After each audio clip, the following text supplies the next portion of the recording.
নমস্কার।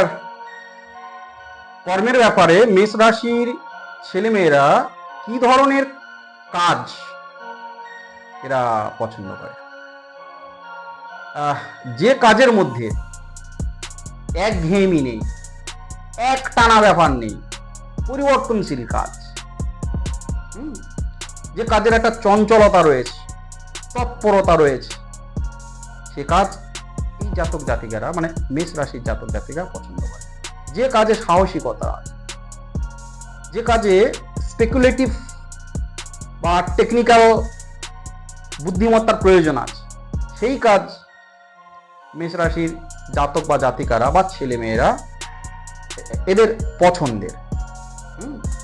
মোট কথা, যে কাজের মধ্যে এক টানা বা একঘেয়েমি নেই, মনোটোনাস ব্যাপারটা থাকবে না, চঞ্চলতা থাকবে, উদ্দীপনা থাকবে, উদ্যম থাকবে, বুদ্ধি থাকবে, যেখানে বুদ্ধি প্রয়োগ বা টেকনিকের প্রয়োজন হবে, সাহসের প্রয়োজন হবে, তৎপরতার প্রয়োজন হবে, সেই কাজ মেষ রাশির ছেলেমেয়েরা পছন্দ করে বা এদের কাছে সেই কাজের গ্রহণযোগ্যতা সবচেয়ে বেশি। নমস্কার।